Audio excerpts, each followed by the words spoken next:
अब यहाँ पर हम देखने वाले हैं एप्लीकेशंस ऑफ वेक्टर्स। भाई आप जो वेक्टर वेक्टर करी जा रहे हैं ना, जहाँ पर हम बोल रहे हैं कि जिन क्वांटिटीज में डायरेक्शन है वो वेक्टर क्वांटिटी है, राइट, और जिनमें डायरेक्शन नहीं है वो स्केलर क्वांटिटी है। तो ये जो वेक्टर वाली क्वांटिटी है, इनकी फिजिक्स में हमारे पास में क्या रियल लाइफ एप्लीकेशंस हैं, हम इन्हें कैसे यूज करने वाले हैं, या एक्चुअल में कहाँ यूज हो रहे हैं।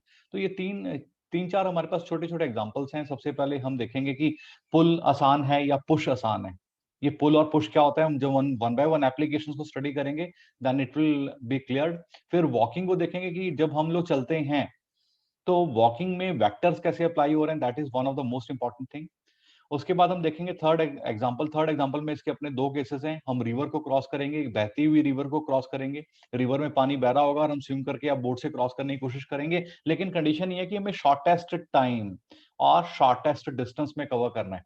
और लास्ट में हम देखेंगे फॉलिंग ऑफ रेन। भाई आजकल रेनी सीजन बहुत ज्यादा है, आपने देखा होगा कि जब आप किसी गाड़ी में ट्रैवल कर रहे होते हैं तो आपको लगता है बारिश बहुत तेज आ रही है, और अच्छा है कि आप गाड़ी में बैठे हो। लेकिन चलो गाड़ी में बैठे हो एक अनदर अनदर पॉइंट है, बट बारिश बहुत तेज आ रही है, क्यों तेज लग रही है हमें, वो बातें भी यहाँ डिस्कस करने वाले हैं। ये सब वेक्टर्स का कमाल है, राइट। सो गाइस ये पहली एप्लीकेशन है। यहाँ पर हम देखेंगे पुल या पुश में कौन आसान होता है। बड़ा लॉजिकल सा सवाल है, इसको वेक्टर्स के जरिए हम समझने की कोशिश करेंगे। कंपोनेंट्स यहाँ पर बनाएंगे हम बेसिकली। हम देखेंगे पुल करना आसान है या पुश करना आसान है, उसके पीछे जो टेक्निकलिटी छुपी हुई है वो भी समझेंगे आज, राइट। नाउ सबसे पहले देखो आपके पास एक बॉक्स रखा है यहाँ पर, दिस इज अ बॉक्स, इसका मास m है, राइट। और हम इसको पुश कर रहे हैं, पहला काम हम पुश करने का करेंगे, फिर हम पुल करने वाला काम करेंगे। तो पहले यहाँ पर हम केस जो स्टडी करने वाले हैं दैट इज पुश, राइट। अब इससे पहले हम पुश की और आगे बढ़े, हमें कुछ बातें यहाँ पर समझनी है। देखो कोई भी ऑब्जेक्ट है उसका वेट कहाँ लगता है, नीचे ग्राउंड की ओर। आप अपनी सीट के ऊपर बैठे हो तो वेट कहाँ लग रहा है, सीट के ऊपर लग रहा है, मतलब नीचे की ओर लग रहा है आपका वेट। सीट का वेट कहाँ लग रहा है, वो और भी नीचे की ओर लग रहा है। किसी ऑब्जेक्ट का वेट आपने ऊपर की ओर लगते हुए देखा है, तो ये बट ऑब्वियस है कि कोई भी चीज है उसका वेट नीचे की ओर ही लगेगा। और वेट को यहाँ पर मैं डब्ल्यू से डिनोट करने वाला हूँ। तो ये तो होगी पहली बात हमारी। अब बात करते हैं यहाँ पर, हम देखो हमने यहाँ पर क्या करना है, हमने यहाँ सबसे पहले पुश कर रहे हैं, और पुश में देखेंगे ये मैं एक्स एक्सेस और वाई एक्सेस बना रहा हूं आर्बिट्ररी, और मैं यहां से एक फोर्स लगा रहा हूं पुश करने के लिए, और ये है हमारी फोर्स पुश करने के लिए। तो ये हमारी फोर्स एफ है, और इसमें हम पुश कर रहे हैं इसको, राइट। अब इसके साथ ही हमें कुछ बातें यहाँ पर समझनी है। भाई जिस एंगल पे मैं फोर्स लगा रहा हूँ with the horizontal angle, generally हम विद द हॉरिजॉन्टल लेते हैं, जब तक अनटिल एंड अनलेस ये मेंशन ना किया हो कि आपने विद द वर्टिकल एंगल लेना है। तो ये एंगल है थीटा विद द हॉरिजॉन्टल। अब थोड़ा सा इसको और आगे इलेबरेट करते हैं, और थोड़ा सा हम आगे बढ़ने की कोशिश करते हैं यहाँ पर। Listen to me very carefully. अगर मैं इस फोर्स को थोड़ा सा एक्सटेंड करूं और कंपोनेंट्स को समझने की कोशिश करूं, तो मैंने इस फोर्स को यहाँ पर थोड़ा सा एक्सटेंड किया है। ये जो फोर्स एफ वाली हमारी लग रही थी, और क्योंकि ये एंगल आपका थीटा है, आपने थीटा एंगल पे विद द हॉरिजॉन्टल फोर्स को लगाया था, तो ये एंगल भी थीटा होगा। ऑल्टरनेटिवली ऑपोजिट एंगल्स, है ना। अब क्या है, मैं इस फोर्स के कंपोनेंट्स बना रहा हूं। अब कंपोनेंट्स आपने देखे हैं। देखो जब भी आप किसी वेक्टर क्वांटिटी के कंपोनेंट बना रहे हो तो दो कंपोनेंट बनते हैं। एक कंपोनेंट उस एक्सेस के साथ में जिसमें आपने एंगल बनाया है, और एक कंपोनेंट उस एक्सेस के साथ जिसके साथ एंगल नहीं है। देखो मैं मेरी बात को समझना, आपके पास एक एक्सेस ये रही और एक एक्सेस ये रही। आपका एक्स एक्सेस के साथ में तो एंगल बन रहा है, तो जिसके साथ एंगल बन रहा है वहां पर हमेशा कॉस कंपोनेंट आता है, इसको मार्क करना है। और दूसरी एक्सिस जिसके साथ आपका एंगल नहीं बन रहा है, यहां पर साइन कंपोनेंट आता है। तो मैंने फोर्स, देखो मेरे पास जो भी वेक्टर क्वांटिटी है हमें उसके कंपोनेंट्स बनाने पड़ेंगे। 2D में हमारे पास किसी भी ऑब्जेक्ट के दो कंपोनेंट्स बनेंगे, एक साइन कंपोनेंट बनेगा, एक कॉस कंपोनेंट बनेगा। साइन कंपोनेंट बनेगा उस एक्सेस पे जिस एक्सेस के साथ में एंगल नहीं लिया गया। कॉस कंपोनेंट उस एक्सेस के साथ बनेगा जिस एक्सेस पे एंगल लिया गया। एंगल किसके साथ हमने लिया है, एक्स एक्सेस के ऊपर लिया है। तो along with the x axis हम कॉस कंपोनेंट लेंगे, एक जनरल रूल आपने याद रखना है। एंड दूसरी एक्सेस के साथ में आप क्या कौन सा कंपोनेंट लोगे, दैट इज साइन कंपोनेंट। अब फोर्स के हम दो पार्ट्स के बारे में समझते हैं। भाई इसके दो पार्ट्स हमने कर दिए, एक तो एफ कॉस थीटा और दूसरा कर दिया एफ साइन थीटा। अब ये एफ कॉस थीटा आगे की ओर है, तो एफ कॉस थीटा इसको फॉरवर्ड मोशन में हेल्प करेगा। मतलब आपका जो ऑब्जेक्ट आगे की ओर जाएगा ना, वो कॉस कंपोनेंट की वजह से जा रहा है। और साइन कंपोनेंट क्या कर रहा है, भाई साइन कंपोनेंट को समझते हैं। साइन कंपोनेंट क्या कर रहा है, यही सारी गड़बड़ यहां पर कर रहा है। आपकी बॉडी का वेट ऑलरेडी नीचे लगा हुआ था ग्राउंड की ओर, लेकिन हमने अपनी फोर्स इस तरीके से लगाई कि उस वेट के अंदर हमारी ही फोर्स का एक कंपोनेंट ऐड हो गया। तो अगर मैं यहाँ पर नेट वेट की बात करूं, इस बात को समझना है यहाँ पर, अगर मैं यहाँ नेट वेट की बात करने लगूं तो भाई mg तो पहले से ही वेट था, लेकिन हमने फोर्स कुछ इस तरीके से लगा दी कि इसमें f sin थीटा ऐड हो गया। अब अगर यही बात मैं पुश करने पे करता, तो पुश वाला केस समझना ध्यान से, मैं इसी डायग्राम में आपको पुश का केस बता रहा हूं। पुश में, सॉरी, पुल करता, अभी तक हम पुश कर रहे थे, अगर मैं पुल करता हूं तो मुझे फोर्स ऐसे लगानी पड़ेगी, जिस एंगल पे लगाऊंगा वो एंगल होगा theta with the x axis.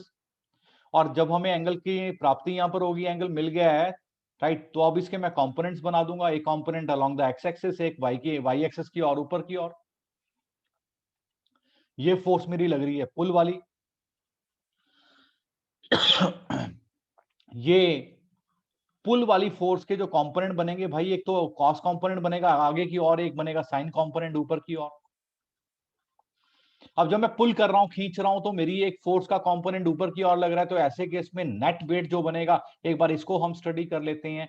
पुल वाले केस का पहले हम कर रहे थे, पुश वाले केस का ये वाला जो हमने किया, ये पुश वाले केस का किया। तो पुल वाले केस में जो आपका इफेक्टिव वेट बन रहा है, mg तो ऑलरेडी नीचे लग रहा है, लेकिन इसमें से sign component of the force ऊपर की ओर लग रहा है। भाई अब एक थोड़ा सा दिमाग हमने यहाँ पर लगाना है, मैं किसी क्वांटिटी में कुछ ऐड करूंगा या सब ट्रैक करूंगा, तो किस केस में क्वांटिटी ज्यादा होगी भाई? जिसमें ऐड करेंगे, कॉमन सेंस वाली बात है। इसका मतलब जब मैं पुश कर रहा हूं तो मेरा इफेक्टिव वेट बॉक्स का ज्यादा हो रहा है। भाई जिसका वेट ज्यादा होता है या ज्यादा लगता है वो भारी हो जाता है ना फिर। तो कौन भारी हो गया? जब हम पुश कर रहे थे। क्यों? क्योंकि मेरी फोर्स का एक कंपोनेंट उसके वेट में ऐड हो गया, मुझे पता भी नहीं लगा, या हमें पता ही नहीं लगा। लेकिन जब हमने कायदे से स्टडी करने की कोशिश करी, तो जब हमने पुल किया तो हमने देखा कि हमारी फोर्स का वही कंपोनेंट अब वेट को कम करने की कोशिश कर रहा है। तो जितना ज्यादा वेट होगा उतना ज्यादा भारी होगा। और ये कम भारी या हल्का कौन कर रहा है? एफ साइन थीटा कर रहा है। तो ये बात यहां पर समझने वाली है। अब जो भारी होगी उसे खींचना भी मुश्किल होगा। अब फिर से सोच के बताओ कि भाई पुल करना आसान है या पुश करना आसान है? तो यहां पर हम मैथमेटिकली देख रहे हैं, यहां पर पुल करना आसान है, इस बात को याद रखना है। Is it clear? Now guys, अब हम देखने वाले हैं कि वॉकिंग एग्जांपल ऑफ वेक्टर कैसे होगा। वॉकिंग तो हम सारे कर रहे हैं, तो भाई यहां कहां वेक्टर लग रहे हैं ये देखने हैं हमने। ठीक है, तो लेट अस सी प्रैक्टिकली। भाई देखो, जब हम वॉक करते हैं तो ये हमारा, आई शो यू, ये हमारा एंकल है जिसे हम एडी भी कहते हैं, और ये हमारा forward side of the foot है, राइट। नाउ जब हम वॉकिंग करते हैं जनरली अपनी एडी से हम ग्राउंड को पुश करते हैं। इस बात को ध्यान से सुनो, अब इसको एक्सपेरिमेंट भी करके देखना। जब हम वॉक करते हैं अपनी एडी से हम ग्राउंड को पुश करते हैं, ग्राउंड के ऊपर फोर्स लगाते हैं।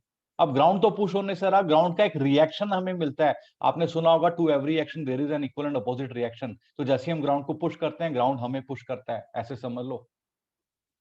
अब वो जो रिएक्शन आ रहा है उसके कंपोनेंट्स बनते हैं, वो कंपोनेंट्स यहाँ पर स्टडी करेंगे और फिर देखेंगे वेक्टर्स यहाँ पर कैसे अप्लाई हो रहा है। तो let us have a look on that. भाई हमने क्या किया? हमने तो ग्राउंड को पुश किया था, ग्राउंड ने बदले में क्या किया? हमें रिएक्शन दे दिया। ठीक है, ये फोर्स लगाई थी हमने ग्राउंड को पुश करने के लिए, ग्राउंड ने हमें रिएक्शन दे दिया। Force, this applied force and reaction both are equal and opposite to each other. Now मैं यहां पर कंपोनेंट्स बना रहा हूं, पहले एक्स एक्सिस वाई एक्सिस बना लेता हूं। ये मेरी एक्स एक्सिस और ये वाई एक्सिस है। This is angle theta with the x axis, क्योंकि मेरी अप्लाइड फोर्स भी तो एक सर्टेन एंगल थी ना विद द एक्स एक्सिस। आप फ्लैट फुट से तो ग्राउंड को पुश नहीं करोगे। अब क्योंकि फोर्स एक वेक्टर क्वांटिटी है, उसका रिएक्शन भी वेक्टर क्वांटिटी होगा। अगर वेक्टर क्वांटिटी और एक एंगल पे लग रहा है तो मैं इसके कंपोनेंट्स भी बनाऊंगा। तो एज यूजुअल जिसके साथ एंगल बन रहा है वहां आर कॉस थीटा, और जहां पर एंगल नहीं बन रहा है वहां पर आर साइन थीटा। हम इस आर कॉस थीटा को पैरेलल कंपोनेंट भी कहते हैं, और आर साइन थीटा को परपेंडिकुलर कंपोनेंट भी कहते हैं। ये पॉइंट भी मार्क करना, कभी आप बुक्स की रीडिंग लो और आपको दिखे एक पैरेलल कंपोनेंट बनाया है और एक परपेंडिकुलर कंपोनेंट बनाया है, राइट। तो पैरेलल यूज होता है कॉस थीटा की जगह और परपेंडिकुलर यूज होता है साइन थीटा की जगह। अब आप बोलोगे सर यहाँ पर वेक्टर्स और वॉकिंग कैसे तालमेल बैठ रहा है? तो ये भी मैं बताता हूँ। ये जो रिएक्शन आया है ये फॉरवर्ड डायरेक्शन में आया है, भाई हम लोग कौन सी डायरेक्शन में चलते हैं, हम भी तो फॉरवर्ड डायरेक्शन में चलते हैं, वो आर कॉस थीटा की मेहरबानी है। तो आप कहोगे फिर आर साइन थीटा क्या कर रहा है? भाई हमारी बॉडी में वजन है ना, वेट तो है, उसको भी तो बैलेंस करना है। तो हमारी टांगे दो काम करती हैं, एक हमें आगे की ओर लेके चलती हैं, दूसरा हमारी बॉडी के वजन को, वेट को संभालती हैं। तो R sine theta balances our weight of the body and R cos theta take us forward. So these two components help us in walking.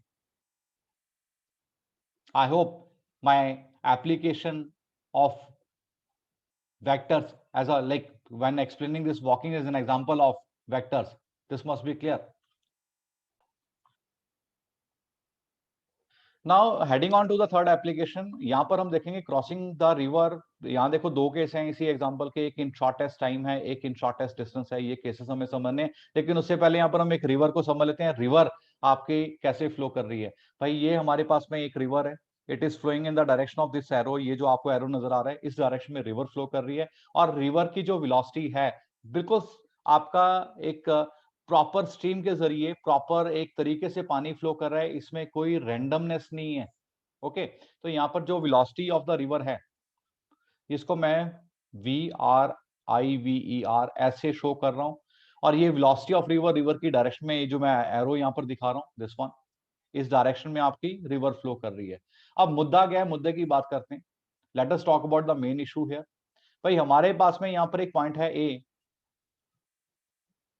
और एक यहाँ पर पॉइंट है बी। मैं थोड़े से बड़े पॉइंट्स बनाए ताकि आप इनकी विजिबिलिटी समझ सको। राइट नाउ इस ए पॉइंट के ऊपर, let me mark it here, इस ए पॉइंट के ऊपर एक स्विमर खड़ा है। कभी कभी लिखा होता है बोट खड़ी है, कभी कभी लिखा होता है स्टीमर खड़ी है, वट एवर इट इज, हमें तो भाई तैर के रिवर को पार करना है। राइट, हमें स्विम करना है या उसके ऊपर फ्लोट करना है या बोट लेके जा रहे हैं, शिप लेके जा रहे हैं, डजंट मैटर। हमें तो ए एंड से बी एंड, एक किनारे से दूसरे किनारे ही जाना है। लेकिन ये एक किनारे से दूसरे किनारे हम दो तरीके से जा सकते हैं। एक शॉर्टेस्ट टाइम में जा सकते हैं कि भाई फटाफट पहुंचो, जहां मर्जी पहुंच रहे हो, और एक शॉर्टेस्ट डिस्टेंस में जाना है, एक पर्टिकुलरली हम पॉइंट स्पेसिफाई कर लेंगे, हमने वहीं पहुंचना है। तो let us start looking at this problem. तो भाई यहाँ से ए आदमी फ्लोट कर रहा है, स्विम कर रहा है, व्हाटएवर कुछ भी लगा लो। इसके स्विम करने की जो वेलोसिटी है, ये है vm, velocity of man, like this. आपकी जो रिवर है यहाँ पर, ये रिवर इस तरीके से आगे की ओर मूव कर रही है। This is velocity of river. अब अगर हम एक रिवर पे सामने देखते हुए एक पॉइंट को फिक्स करके चलने की कोशिश करें, स्विम करने की कोशिश करें, और रिवर में भी बहाव है, तो आपको नहीं लगता वो रिवर का बहाव हमें अपने पोजीशन से डिफ्लेक्ट करते हुए दूसरी ओर ले जाएगा? ये आदमी ए से बी सीधा जाना चाहता था, पर रिवर भी तो फ्लो कर रही है, तो क्यों ना आपको नहीं लगता कि ऐसा होगा कि ये आदमी अपनी डायरेक्शन भटक जाएगा और उस डायरेक्शन में चलना शुरू कर देगा जिस डायरेक्शन में ये रिवर फ्लो कर रही है, समथिंग लाइक दिस। और ये यहां कहीं पहुंच जाएगा अपना रास्ता भटक के। हम इसको एक प्रॉपर मैथमेटिकल शेप में देखने की कोशिश कर रहे हैं, इसलिए हमारा डायग्राम बहुत परफेक्ट बन रहा है। बट रियल लाइफ में तो ऐसा नहीं होता, क्योंकि वहां पर पानी एक प्रॉपर तरीके से फ्लो नहीं कर रहा, रेंडमनेस बहुत ज्यादा होती है। बट चलो यहाँ पर हम मान लेते हैं, एज्यूम कर लेते हैं कि रिवर बड़े अच्छे से स्मूथली फ्लो कर रही थी, और एक आदमी ने स्विम करने की कोशिश करी ए से बी तक, लेकिन रिवर का फ्लो उसको सी की ओर ड्रैग करके लेके जा रहा है। राइट, अब यहां पर क्या होगा, एक चीज मैं बताता हूं। देखो आपकी ए से बी जो है ये वेलोसिटी ऑफ मैन है, बी से सी तक वेलोसिटी ऑफ रिवर है। क्यों ना यहाँ पर triangular law of vector addition लगा दें, तो ए से सी जो हमें वेक्टर नजर आ रहा है, इसको मैं लिख दूं ये रिजल्टेंट वेलोसिटी है, रिवर की और मैन की मिलाकर के। और फिर एक बेसिक तरीके से यहां समझने की कोशिश करें कि अगर मैं ट्रायंगल एबीसी की बात करूं, तो ट्रायंगल एबीसी मुझे एक राइट एंगल ट्रायंगल नजर आ रहा है, जहां पर मुझे ए बी जो है वो वेलोसिटी ऑफ मैन बता रहा है, बीसी जो है वेलोसिटी ऑफ रिवर बता रहा है, और एसी जो है इनकी रिजल्टेंट वेलोसिटी बता रहा है। तो डेफिनेटली ये जो रिजल्टेंट है या जो हाइपोटेनस के रूप में हमें नजर आ रही है, ये वेलोसिटी ऑफ मैन और वेलोसिटी ऑफ रिवर से तो ज्यादा होने वाली। तो पहली बात तो यहाँ ये देख लेते हैं कि अगर मुझे रिजल्टेंट को वेक्टर फॉर्म में लिखना होगा तो मैं ऐसे लिखूंगा, velocity of man plus velocity of river दूसरी बात है, जब मैं इस रिजल्टेंट वेलोसिटी का मैग्नीट्यूड निकालूंगा तो क्यों ना यहाँ बेसिक फॉर्मूला लगा दें हम, क्योंकि मेरे पास ए बी और बी सी आपस में परपेंडिकुलर हैं, तो ये वेलोसिटी ऑफ मैन का square plus velocity of river का स्क्वायर। अगर ये चीज हमें समझ आ रही है तो एक तो चीज बड़ी क्लियर है, जो हम स्टार्टिंग में भी कह चुके हैं कि रिजल्टेंट वेलोसिटी हाइपोटेन्यूज वाली जगह आ रही है, तो डेफिनेटली जो रिजल्टेंट वेलोसिटी है वो आदमी की स्पीड से तो ज्यादा है, और भाई ये रिवर की स्पीड से भी ज्यादा है। अब इससे क्या होगा, आदमी जिस स्पीड से स्विम कर सकता था, फ्लोट कर सकता था, तैर के पार कर सकता था, अब उसको इफेक्टिवली ज्यादा स्पीड मिल रही है। भाई अगर स्पीड ज्यादा मिल रही है तो टाइम ज्यादा लगेगा कम लगेगा? ऑब्वियसली कम लगेगा। तो इसलिए यहां पर हम नाम यूज करते हैं पहले केस में, crossing the river in shortest time. लेकिन इसके अलावा हमें कुछ और भी बातें यहां देखनी है, बड़ी इंटरेस्टिंग फैक्ट्स यहां पर देखनी है। वो फैक्ट्स क्या हैं भाई? हम मान लेते हैं कि रिवर की जो विड्थ है, ये रिवर की विड्थ है डी, और जितना ये अपनी एग्जैक्ट पोजीशन से डिफ्लेक्ट हुआ है, ये डिस्टेंस हम मान लेते हैं एक्स है। किस एंगल पे डिफ्लेक्ट हुआ है, ये एंगल मैं यहां पर अल्फा मान लेता हूं। तो हम यहां निकालेंगे कि भाई ये कितना डिफ्लेक्ट हुआ है, कितने एंगल पे डिफ्लेक्ट हुआ है, और अब इसकी नेट डिस्प्लेसमेंट कितनी होगी। नेट डिस्प्लेसमेंट तो आप देख लो, एसी इसकी नेट डिस्प्लेसमेंट है, और ये आपकी definitely D square plus x square के स्क्वायर रूट के बराबर होगी। बेसिक ट्रिग्नोमेट्रिक, बेसिक हम राइट एंगल ट्रायंगल वाली प्रॉपर्टी यहां पर यूज कर रहे हैं। और फिर कितने समय में ये पहुंचेगा ये भी हमने पता करना है। तो भाई अब आते हैं वापस अपने ट्रायंगल एबीसी के ऊपर और बेसिक बेसिक बातें समझने की कोशिश करते हैं। सबसे पहले यहाँ पर ये tan ऑफ अल्फा देखो, tan ऑफ अल्फा किसके बराबर होगा? अगर मैं स्पीड्स के मामले में बात करूं, देखो पहले तो मैं ट्रायंगल की बात करता हूं, ये तो होगा बीसी अपॉन एबी के बराबर, परपेंडिकुलर अपॉन बेस भाई। अगर मैं वेलोसिटीज के बारे में बात करता हूं, वेलोसिटीज के तरीके से बात करता हूं, velocity of river upon velocity of man होगा, दोनों ही हमें दे रखी होती हैं। और अगर मैं डिस्टेंस के मामले में बात करता हूं तो एक्स अपॉन डी होगा। तो जनरली ये वाली रेशो हमें एग्जाम में दी होती है, क्योंकि दोनों वेलोसिटीज हमें दी होती हैं, विड्थ ऑफ रिवर में दी होती है। अगर मैं केवल इस रेशो को इक्वेट करूं तो मैं इसकी डिफ्लेक्शन कि कितना है डिफ्लेक्ट हुआ है ये डिस्टेंस निकाल सकता हूं। और अगर मैंने x निकाल लिया तो x स्क्वायर और d स्क्वायर का स्क्वायर रूट निकाल करके मैं ये भी पता कर सकता हूं कि भाई वो कितना एग्जैक्ट a से लेके c तक डिस्टेंस ट्रेवल करके गया, उसकी डिस्प्लेसमेंट क्या है। और फिर अगर बात है कि भाई हमें एंगल बताओ कितने एंगल पे डिफ्लेक्ट हुआ है, तो ये भी यहां पर बहुत ही आसान है। आप अल्फा को लिखो tan inverse of velocity of river upon velocity of man, और इसको मैं tan inverse of x upon d की फॉर्म में भी लिख सकता हूं। ये बातें बड़ी नोट करने वाली हैं यहाँ पर। और फाइनल पॉइंट है कि ये कितनी देर में पहुंचा है। भाई टाइम इसका है, देखो इसने ए से सी तक का डिस्टेंस ट्रेवल किया है, कितनी स्पीड से ट्रेवल किया भाई, रिजल्टेंट स्पीड से ट्रेवल किया है, तो एसी की वैल्यू यहां से डाल दो और रिजल्टेंट की वैल्यू यहां से, रिजल्टेंट स्पीड की वैल्यू यहां से डाल दो, तो आपको रिक्वायर्ड आंसर भी मिल जाएगा कि कितने समय में इसने रिवर को क्रॉस किया। पर एक बात इस वाले केस में पक्की है कि वो बी पॉइंट को देख के जा रहा था लेकिन सी पे पहुंच गया, तो अपनी एग्जैक्ट लोकेशन पे नहीं पहुंचा, वो डिफ्लेक्ट हो गया। हाँ, उसको टाइम कम लगा।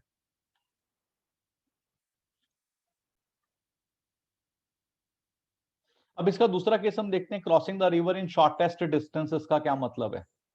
देखो मैं यहाँ पर 3 डिस्टेंस ड्रॉ कर रहा हूं, आपने लॉजिकली बताना है। एक डिस्टेंस है पहले वाला, एक डिस्टेंस आपको ए से बी नजर आ रहा है ये वाला, और एक डिस्टेंस मैं और बना रहा हूं ये वाला। अगर मैं इनके नाम लिखूं 1 2 3, मुझे बताओ सबसे छोटी रेखा, सबसे छोटी लाइन इसमें कौन सी होगी? भाई सारे बोलेंगे सेकंड वाली होगी, दिख भी रहा है, प्रैक्टिकल भी है। अगर मैं दो पैरेलल लाइन के बीच में अगर शॉर्टेस्ट डिस्टेंस बनाने की कोशिश करूं तो जाहिर सी बात है मैं जो भी लाइन ड्रॉ करूंगा शॉर्टेस्ट डिस्टेंस के लिए वो दोनों के परपेंडिकुलर होगी, दोनों लाइंस के। तो यहां पर भी वही मैथ्स वाली बात लग रही है। तो ये जो सेकंड वाली लाइन है ये हमारे पास में शॉर्टेस्ट डिस्टेंस को शो कर रही है। अब आगे बढ़ते हैं हम।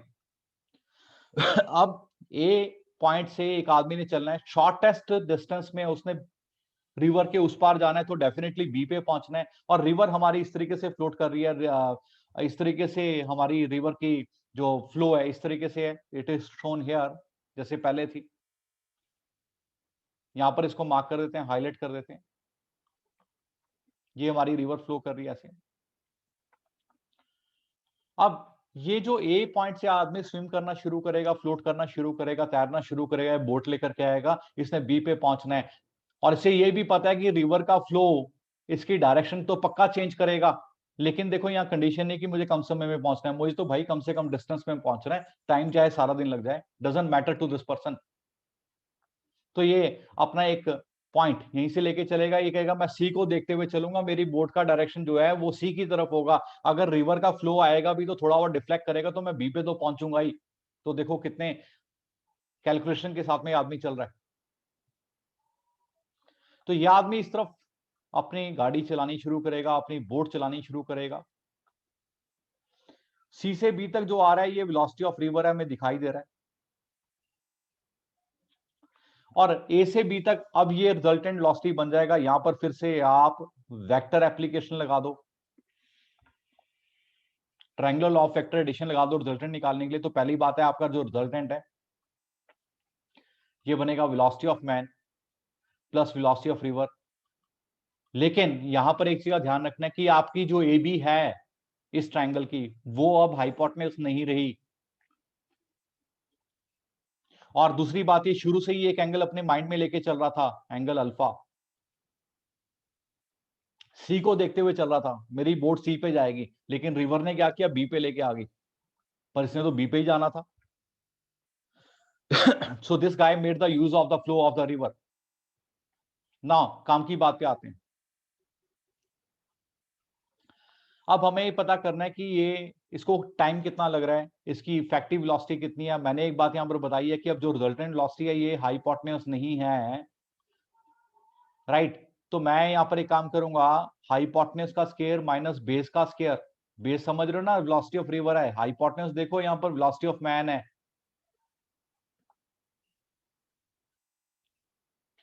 अब क्योंकि मैं एक स्क्वायर में से दूसरा स्क्वायर माइनस करके रूट ले रहा हूं, तो डेफिनेटली ये जो भी वैल्यू होगी ये लेसर होगी वेलोसिटी ऑफ मैन से, तो इसको समय ज्यादा लगेगा। दूसरी बात, इसने इफेक्टिवली कितनी डिस्प्लेसमेंट कवर कर रही है, भाई इसने इफेक्टिवली तो ये डिस्प्लेसमेंट कवर कर रही है ए से लेके बी तक की, देखो इधर। तो इसको टाइम कितना लगना चाहिए, इसको टाइम लगेगा, इसने जितनी डिस्प्लेसमेंट कवर करी है डिवाइडेड बाय इसकी जो रिजल्टेंट वेलोसिटी है, जो कि वेलोसिटी ऑफ मैन का square minus velocity of river का स्क्वायर का होल रूट, ये इसको टाइम लग रहा है। अब ये पूछेंगे कि ये किस एंगल को माइंड में लेके चल रहा था शुरू से। जनरली मुझे किसी भी प्रॉब्लम के अंदर, हमें किसी भी प्रॉब्लम में वेलोसिटी ऑफ रिवर और वेलोसिटी ऑफ मैन दिए होते हैं, रिजल्टेंट हमें निकालनी होती है। अब इस ट्रायंगल के मुताबिक देखो कि आपको परपेंडिकुलर दिया है भाई, वेलोसिटी ऑफ रिवर दी है, आपको हाइपोटेन्यूज पता है, जब परपेंडिकुलर हाइपोटेन्यूज पता है तो भाई फिर तो साइन का फॉर्मूला लगेगा, sine alpha equal to velocity of river. मैं इसको थोड़ा नीचे लिख दूं ताकि विजिबल रहे, velocity of river by velocity of man. लेकिन हमें तो केवल अल्फा से मतलब है, तो ये आएगा sine inverse of velocity of river by velocity of man. तो ये इस एंगल को ध्यान में रखते हुए आगे बढ़ेगा। कभी कभी एग्जामिनर कहता है कि भाई मुझे तो angle with respect to the river चाहिए, तो उस केस में उसे ये वाला एंगल चाहिए। तो अगर आपने अल्फा निकाल लिया है तो अल्फा प्लस थीटा यहाँ पर 90 बन रहा है, राइट। और थीटा निकालने के लिए बोलता है, वो सवाल सवाल पे डिपेंड करेगा, कई बार हमारा अल्फा से काम चल जाता है, कई बार हम देखते हैं कि अल्फा निकालने के बाद हमारा आंसर नहीं आ रहा है, तो भाई फिर आपने क्या करना है, 90 में से अल्फा वाली वैल्यू ये जो हम यहाँ पर निकाल रहे हैं इसको माइनस करना है, तो आपका आंसर आ जाएगा। तो ये केस था crossing the river in shortest distance, और इससे पहले हमने देखा crossing the river in shortest time. I hope these two cases are clear.